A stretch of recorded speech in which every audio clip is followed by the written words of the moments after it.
Hi, Stuart. Thank you so much for joining us on the Next in Line podcast. We're very excited to have you on as our next guest. Now, before we get into everything that we're going to talk about today, I want you to take us back to the beginning of your journey and talk about your career. Tell us, how did you get started in marketing and what led you to where you're at today?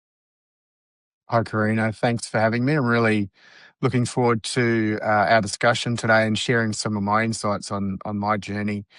So, how did I get started in marketing? Well, to be honest, like a lot of marketers, it was kind of by accident. I went to university to study human resources because that's what my uncle did, and he was a very successful businessman. So, I wanted to emulate him.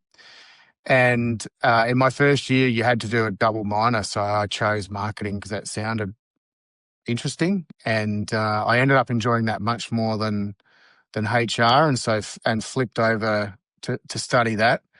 At the time, did the final part of my degree working part time at a large telco here in Australia called Telstra, so similar to AT&T in the US, like the one of the incumbent telcos. And when I had finished my degree, they had some marketing roles going in South Australia, in Adelaide, where I grew up. And yeah, I applied for one of those, landed a role, and that's how my career in marketing started too many years ago. Now, what are you currently doing and what is your current role? Yeah, great question. So have recently been the CMO of a B2B tech company here in Australia. So Australian founded, listed on the Australian Stock Exchange, but offices globally, including an office in Denver in the US. I finished up there a couple of months ago and sort of have gone out on my own and started my own consulting business sort of as a fractional CMO or Chief Customer Officer. I'm really passionate about customer experience and delivering value through marketing and helping organizations that may not have the funds or the resources to support a full-time CMO, but can do with the advice. So I've got a couple of clients I'm working with at the moment, which has been exciting. It's been really great to work in different industries and to solve different problems to what Yes. I've been working on for the last sort of decade at the company I had been at. And yeah, I'm really enjoying the challenge and working with great people. And look, it's not, it can be quite daunting to go out on your own like this. But I think if you just be patient with yourself and be honest about how quickly things can ramp up, and don't put yourself under too much pressure, then I think, for me so far anyway, I've really enjoyed it and really enjoying the work. That's amazing. And, the fact that you're tapping into fractional work, I know that's huge over here in the US and it just globally, Mm, it's growing constantly. And I agree. As an entrepreneur myself, I think the risk of going on your own is worth taking, especially because you get to get multiple experiences around the industries, like you're saying, work with various clients and solve different problems. And it sounds mm, like lots of experience being a CMO, whether that's full time or fractionally. So I kind of want to talk about that a little bit. I know in our sure, yep.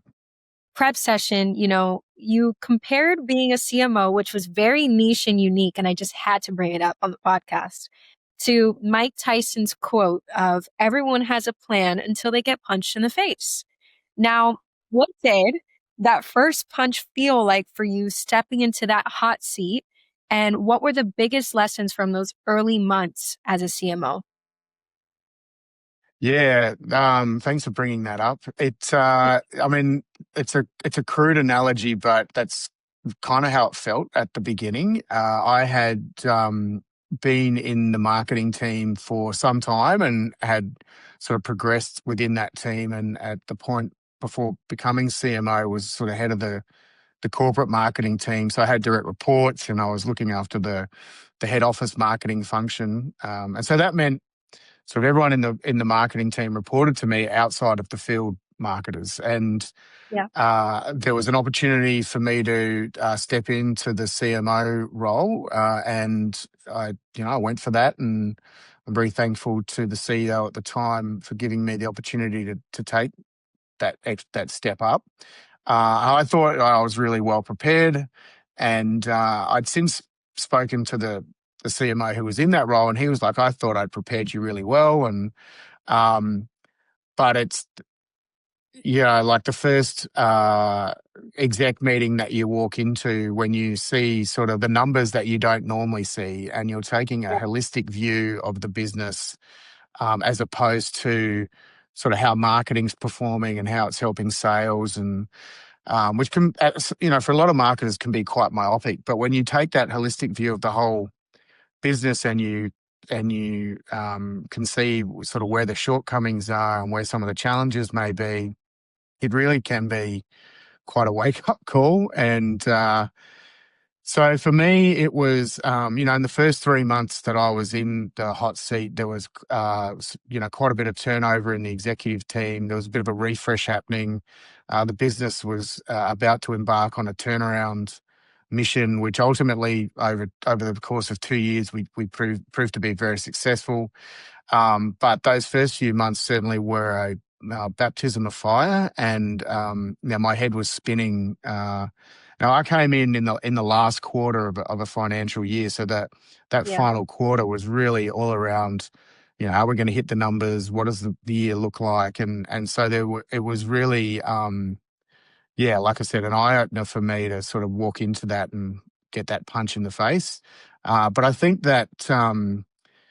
It set me up well, for the coming year, because it gave me an appreciation of some of the challenges the business was having as we headed into the new financial year. Absolutely. And that sounds like a lot of change and a lot of, moving parts, especially coming in as a new CMO. So, how did you lead through that level of change? And what advice would you give someone walking into a leadership role, let's say during a Mm. moment like that?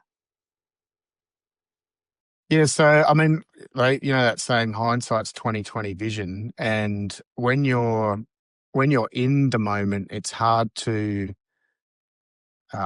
think about how you should handle that, and when you reflect upon it, this is now 4 or 5 years ago. Like, what are things you would do differently? For me, I would certainly be more patient and kinder to myself than I was.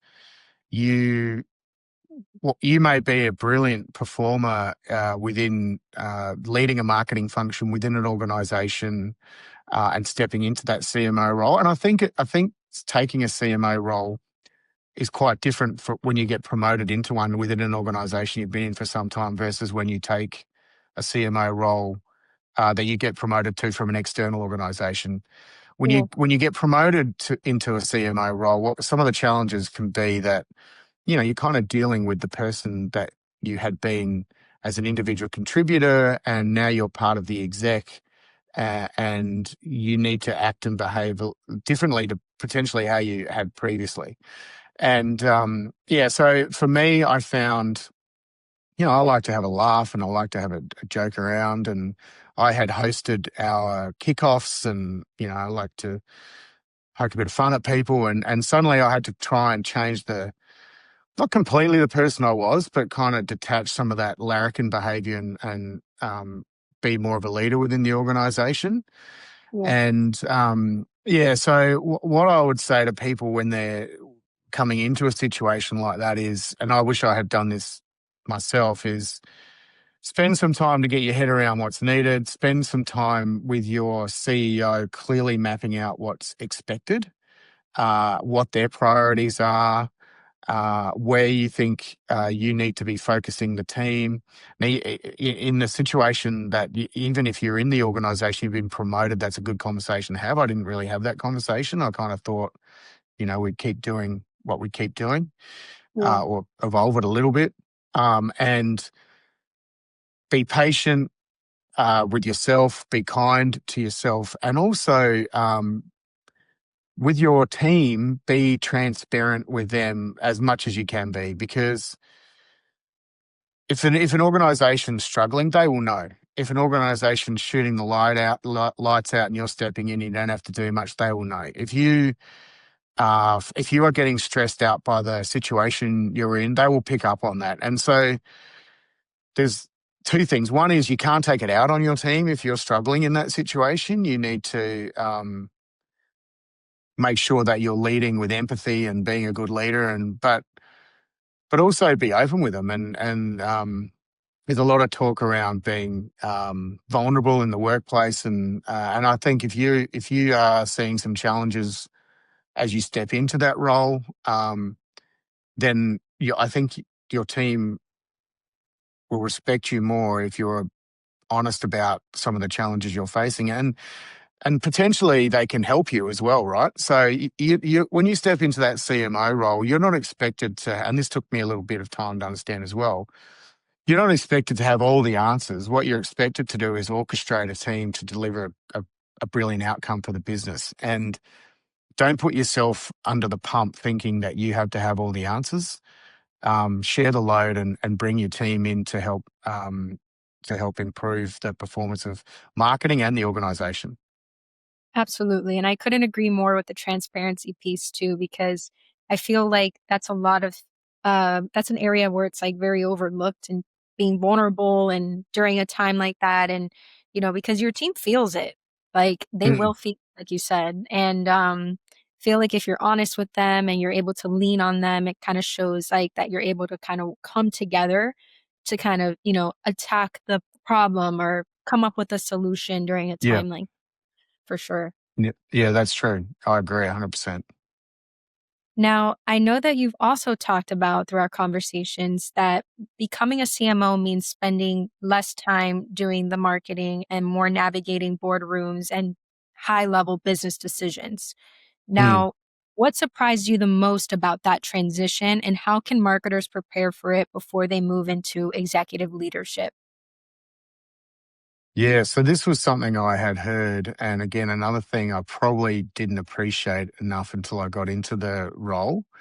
Um, y- so I'll start by saying the marketing team at my former organization where I was CMO wasn't a large team. At its peak, it was probably 20 people globally, including SDRs.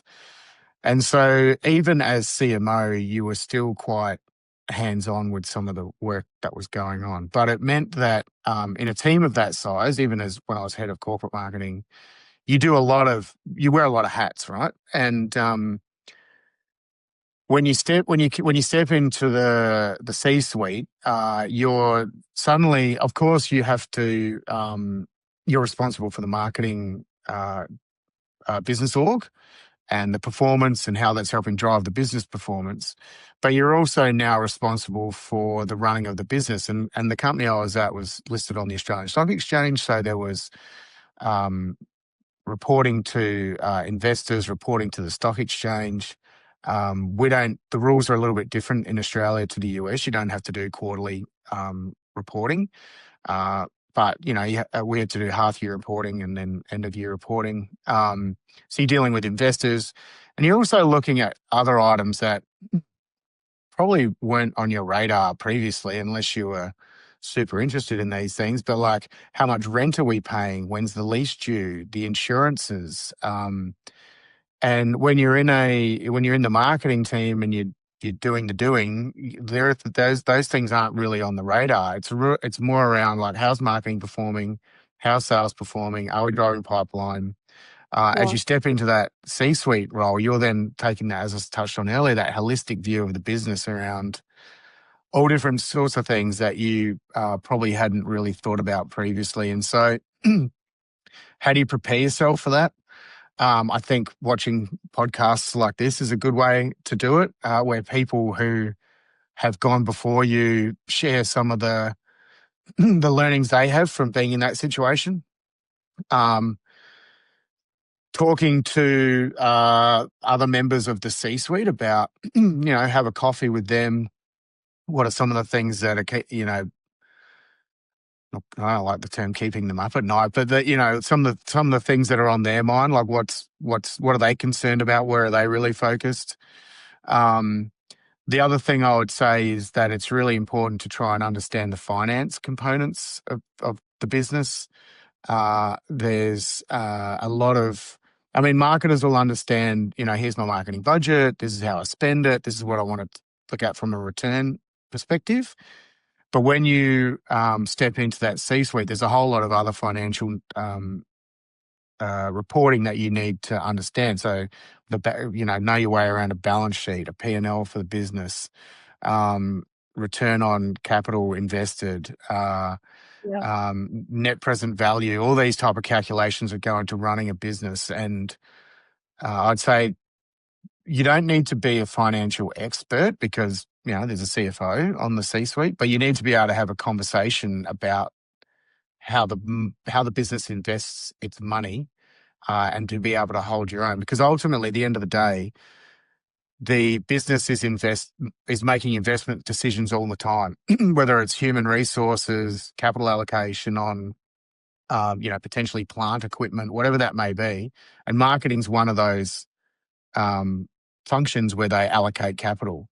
So how do Yeah. you have a conversation to say, hey, look, if you give us X amount of investment in both people, financial resources, this is what we will give back to the business, and the importance of that. So, I think there's some things that you need to think about as you step into that role. Like, how do you prep yourself to have those conversations?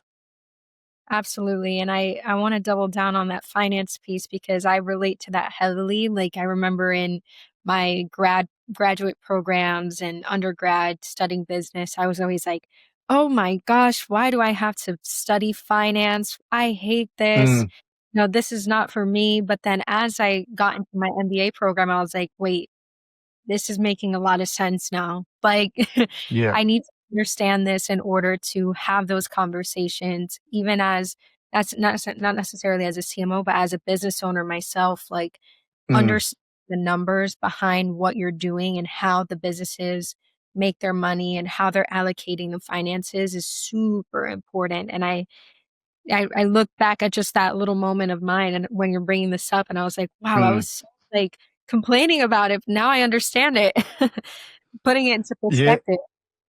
yeah. And look, I just finished an MBA myself, and I remember in the finance and accounting classes, like people were like, this is punishing. And Yeah. now at the time I was working with a CFO who was very good at his job,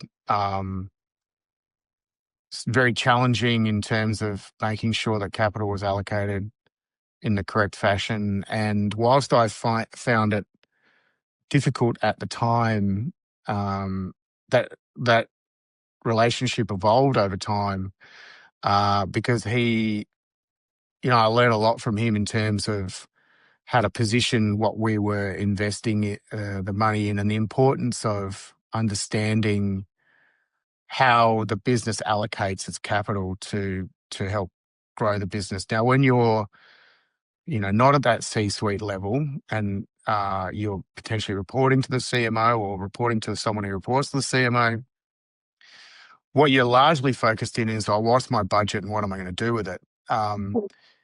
Because the CMOs typically had that argument already with the CFO and everyone else on the exec in terms of what budget they're going to be allocated and how that's going to drive the performance of the business.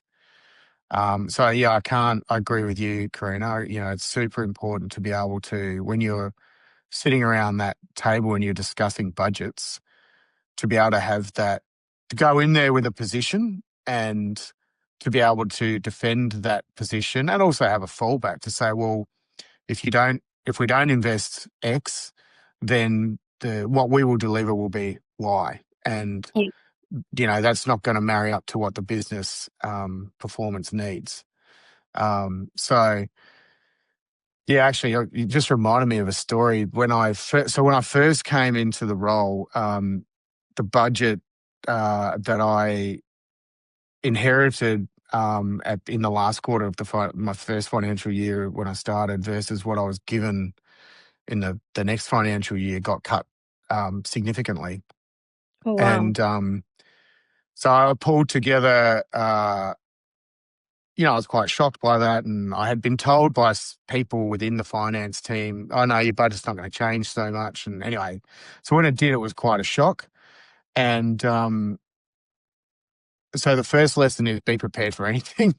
Yeah. The second lesson here is, like, I went into a presentation with the CEO and the CFO at the time, And I had the head of marketing who had taken my role that I'd gone into being CMO, and the marketing operations person did this whole presentation around the impact of the budget and blah, blah, blah. And whilst I got about halfway through, and the CFO just said to me, I don't care what you're not going to do. Just tell me what you're going to do with the money and what the business is going to get. And I was like, uh, uh, uh, now we had that.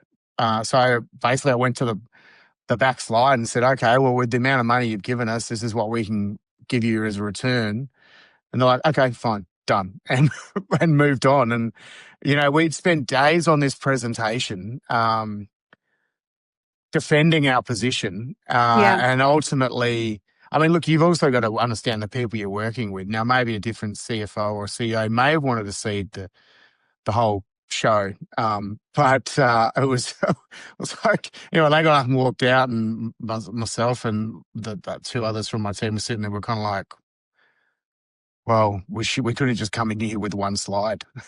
And so, you got to understand your audience, I guess, is the other lesson. And yeah, like think about what you can deliver rather than trying to defend what you're not going to be able to do. Exactly. I love that approach, and that's a great example to kind of show our listeners and even myself too. I'm learning from you as you're telling that story, the importance of, just also knowing the audience too, because Mm, that's a piece when you're presenting information as a marketing team, as a CMO, whatever it could be, making sure that you know the people and how they like to perceive things, and mm, they're receptive to it or whatever. Um, but yeah, I like that approach. mm. Now, I know you've also described that careers have seasons and that not every season has to be about chasing that title. Now, what does that mean to you now? And how do you decide when it's time to pivot, pause, or even redefine what success looks like? Because I know some people try to reach for like that C-level, title, but Yeah. what does that look like to you? Yeah. So I want to attribute that quote. So there's a lady I presented at an event with called Jadane, who talked about this seasons analogy, and so I didn't come up with that. So I want to attribute that to her, Jane Dare.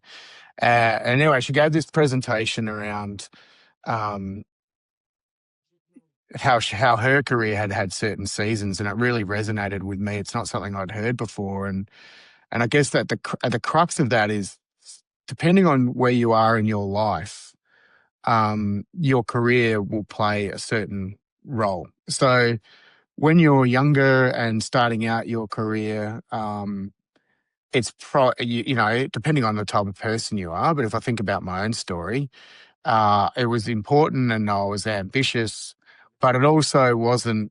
I also wanted to have a great social life, and I was playing sport, and so there were a lot of competing priorities going on.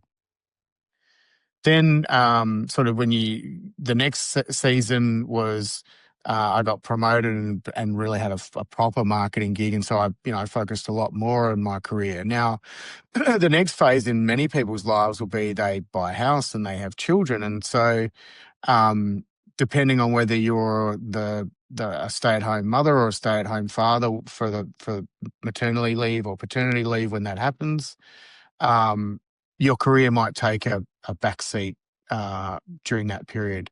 When you have young children, and this could be whether you're starting your own, where you've got your own business or whether you're working as an employee, you might be happy to uh, sit in a role and perform really well, but not want to progress your career whilst you sort of bed down your family.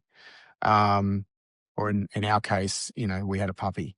So I think there are, as you go through your career and you get to the end, towards the end of your career, the season may be that you start to look at board roles and how you can impart some of the advice that you've learned over the years, some of the experience that you've learned over the years to help other businesses.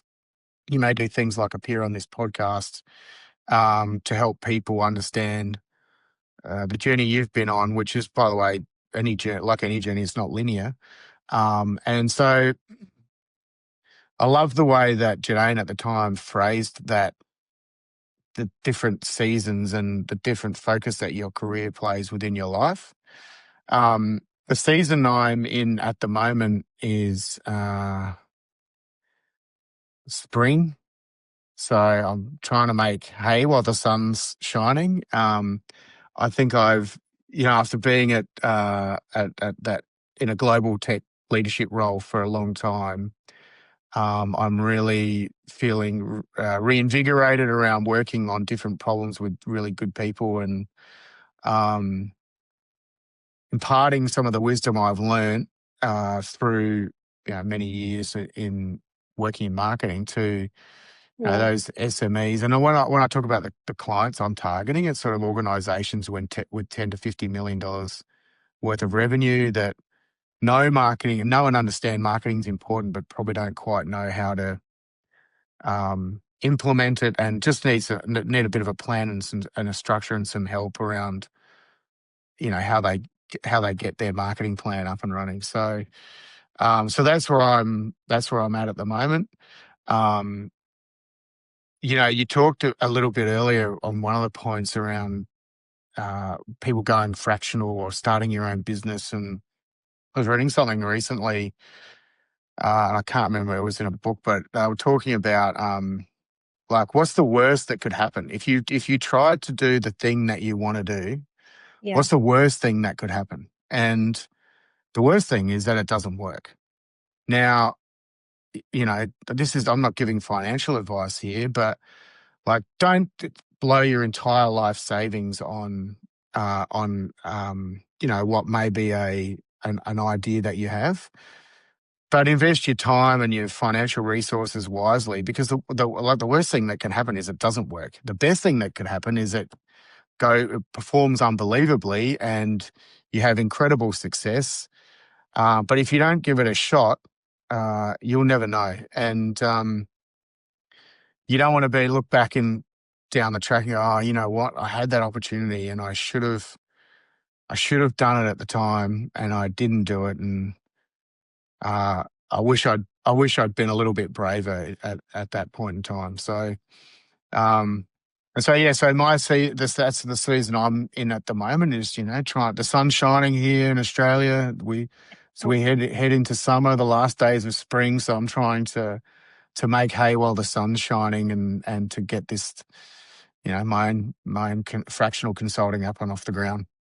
That's amazing, and it's a perfect time to do that since like I mentioned before, fractional is on the rise. It's here. It's going to be going strong into 2026 as well. So I wish you much success also with your consulting gigs. Thank you. Yeah. Thanks. And now I kind of want to shift gears a little bit towards what it means to kind of be a top performer and how to transition into leadership. Now, through our conversations, I know we talked about how being a top performer doesn't necessarily mean or automatically put you as like a great leader. Now, Mm, helping professionals figure out whether they've truly are either wired to lead or even find their strength slash happiness mm, from excelling in the craft itself. Because I know, sometimes as a leader, you have to step back and not necessarily be as hands on, depending on the mm. organization and whatnot. So I want to hear your take on that and your thoughts.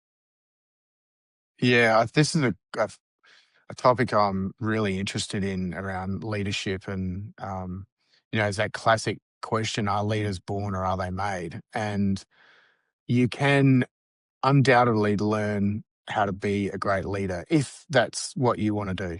Yeah. So not, I mean, that we hear lots and lots of stories of the best performer gets promoted to be the manager or the leader. Um, Perhaps doesn't even want to do that, but feels like they have to because they get asked to do it. And what if I say no? What does Yeah. that mean for my future career in this organization? Um, and it takes a very brave person to step into that role and then realize that they're not quite ready, and go back to the business and say, hey, look, I'm not really, I'm not quite ready for this. And uh, and take a step back. And I worked with someone who did do that. And that person's now got an incredible career. They're COO at another tech company and doing really well. Wow.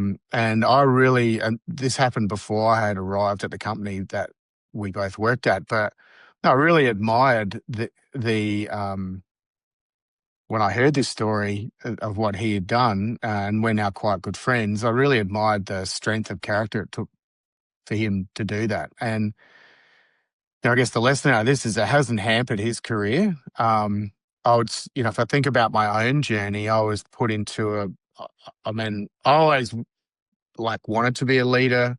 Um, I was probably, I was put into a leadership position when I was relatively young and in my mid-20s, and I wasn't ready for it. Um, I wasn't mature enough. I had people in my team that were much older than me that I didn't really know how to handle. And uh, it burned me for quite a while. Following that, I left that organization and I went backpacking actually. Not because that episode was so traumatic, but an opportunity presented itself to go traveling and live in London for a while. But um, I actually, and whilst I was in London, I didn't work in marketing at all. I did completely different gigs because I was kind Oh, really? of over the whole marketing piece, and yeah, I just wasn't ready for leadership. And then it wasn't till many years later that it dawned on me, or I had an epiphany. I was like, I really want to. I feel like I'm ready to be a leader again, and the shift in my mindset was that I want to make it all about improving the people in the team as opposed to it being good for me. And people talk about selfless leadership and um, all different approaches to how leaders should be, but that was the switch that flipped in me, and I wanted to develop people. I wanted to help them improve. I wanted to develop high performing teams.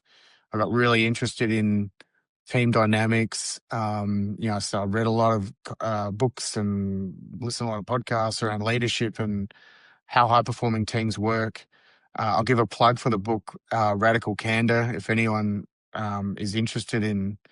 Um, it was one of the things that was one of the concepts by Kim Scott that I used a lot. And within my team, I actually we went through that book, and we actually went. Well, we listened to the podcast, but basically go through the book, the first series, and I've done it 3 times with 3 different teams, and Wow. it's like the impact it has is remarkable. It opens up communication. It shows that as a leader, you're vulnerable. If you tell real stories about what's happened in your career, it feels like your team feels like they can give you feedback. And I'm a big believer in receiving feedback because no one improves if you don't get feedback. And so I think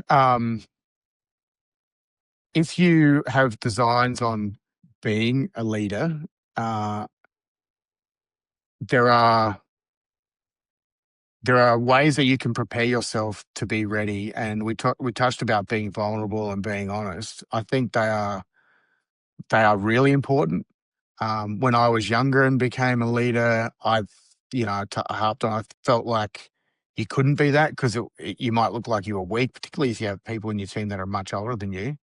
Yeah. Um, that you might look like that you don't know what you're talking about, and yeah, I quite often think about the young Stuart trying to lead those teams, and he was completely out of his depth and not that well prepared to do it. And like I said, you certainly can learn how to be a good leader. I think ongoing, you learn all the time.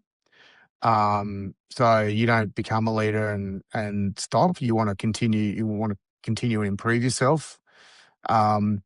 But I think for me, I think it's one of the most rewarding things that I've done outside of, you see some great things you implement that drive the business well, or whatever that may be over your career. But I still think the greatest joy I've received is in the last few years when the people that were in my team have gone on to different roles, even outside the organization, and are killing it or crushing it wherever they are, um, because they improved themselves and are now not. I'm not saying that solely because of me, obviously, but I've seen them grow and they've stepped into bigger roles in other organizations and are doing really well. And I think that's probably the thing I'm proudest of in my career, to be honest. That's amazing because you were able to impact someone's journey or, someone's perspective to take that next step in their career. And that's very fulfilling and very rewarding. Yeah, and look, by the way, I've had people in my career that have done the same thing to me. Yeah, a couple of people in particular. One lady that I've worked for, I don't know, half a dozen times in my early career, different organisations, and you kind of don't. It was funny. I had a conversation with her maybe a year ago because I'd asked them for some advice on something, maybe 2 years ago actually, and I was like, I was thinking about getting a mentor, and I was like, and then I realized you've probably been my mentor all along. And she's like, yes, yes, I probably have been. I was like, I didn't realize that, but Yeah, thank you. that's So, amazing. yeah. That's awesome. Now, there's always this perception, I think, that when it comes to reaching that CMO title, that's like the ultimate milestone in someone's, it could be in someone's marketing career. And Mm-mm, know that you've been honest about how different it really was once you're there in that seat. Now, mm. one thing about being a CMO that no one really warns you about, and how did it reshape the way you lead today? Being that, you've gone through it, you've also mentioned that you have mentors that you've leaned on, to get through those Mm. things. So how does that look for you?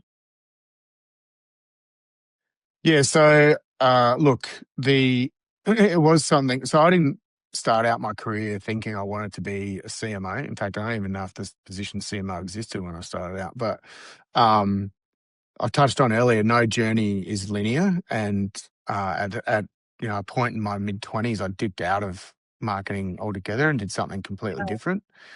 Um, becoming, but when I sort of, if I think back at the last organization, I did, after a little while being there, think, hey, I wouldn't mind being CMO. And, that realization came quite late, really, in my career. So I'm sure throughout the journey, at a certain point, I'm like, yeah, I want to be the head of marketing. I want to run the whole marketing. But, I touched on that seasons, like depending on what was happening in my life, that kind of, would come on and off.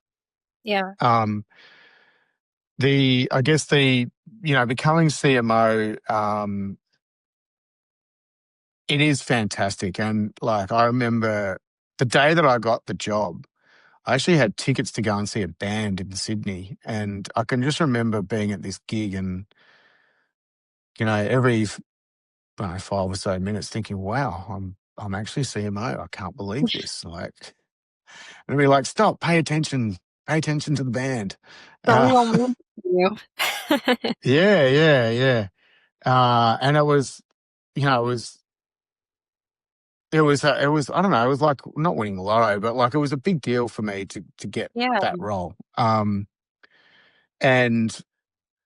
I'd say that the thing that people don't tell you is that, I mean, and look, you can probably educate yourself on this, but I probably didn't do it enough, is that it can be a bit lonely. As they say, the CEO role can be lonely, is the loneliest, but the CMO role can be a little bit lonely because um, like particularly for me that got promoted, you can no longer be chummy, buddy with the marketing team. You've got to, Yeah. now manage that team and you kind of sit with the execs now, you're team A. Um, I think there can also be a bit of a lifestyle impact. So, long hours, it can have an impact on your health and your family if you don't manage it correctly, and particularly for first-time CMOs, burnout's quite real because you get in that seat and you want to impress everyone, you want to do a good job, and I probably said yes to too many things early on that, in hindsight, I should have backed myself more and pushed back. Yeah. Um, and when I joined the exec, there were people on the exec that did say to me, like, you're now on the exec and you've got a voice and you need to say what you want to say. But there is a part of you, well, depending on the type of person you are, but for me at least, was like, oh, I don't want to say the wrong thing. I don't, like I'm new here on the C-suite. I don't want to look like an idiot, or I don't want to offend someone, or if I had my time again, I'd back myself in more than what I did at the start, uh, because you are an expert in what you do, and whilst you may not have had that holistic view of the business, uh, particularly in my instance, I'd been promoted into that role, you do understand what's happening in the business enough to be able to offer your opinion. And so I probably didn't back myself in enough early on. Get good people around you would be another thing. So when I came into that role, there was quite a bit of turnover in the marketing team. So we had to basically rebuild the field Yeah. marketing team. And we brought in some great people to do that. A couple of them are still there and are doing a really good job. And so, and the lady that became head of corporate marketing, and then her successor, were also fantastic people. And if you know the team's running well underneath you, that's one less thing for you to worry about. So you start to be a bit more of a coach and provide advice, and as opposed to, you know, designing what the campaign should be.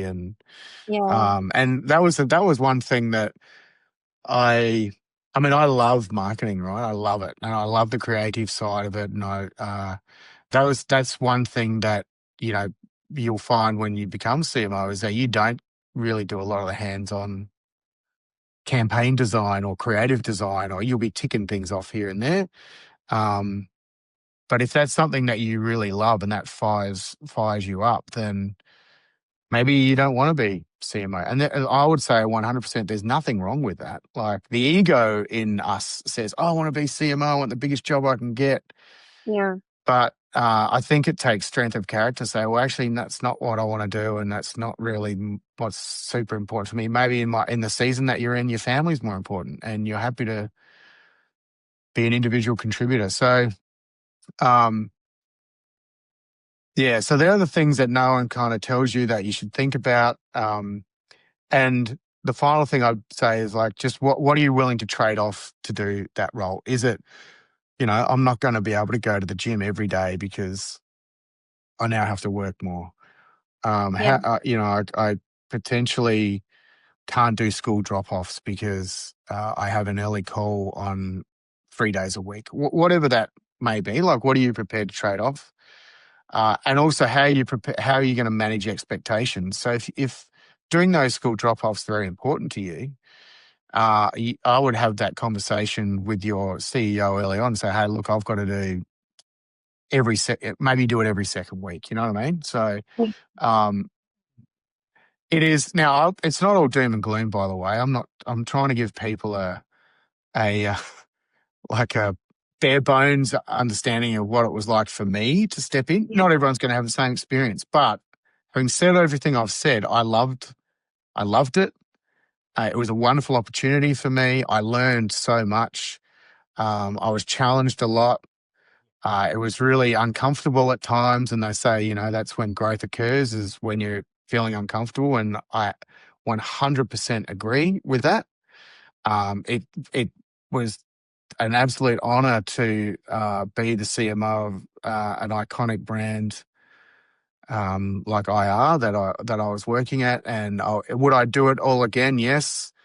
Would I change anything? No, because I wouldn't be where I am now had I not gone through what I'd gone through. So if you're thinking about being CMO, I hope I've given some, the background as to what to think about, but it is honestly worth it. And like I said earlier, what's the worst that could happen?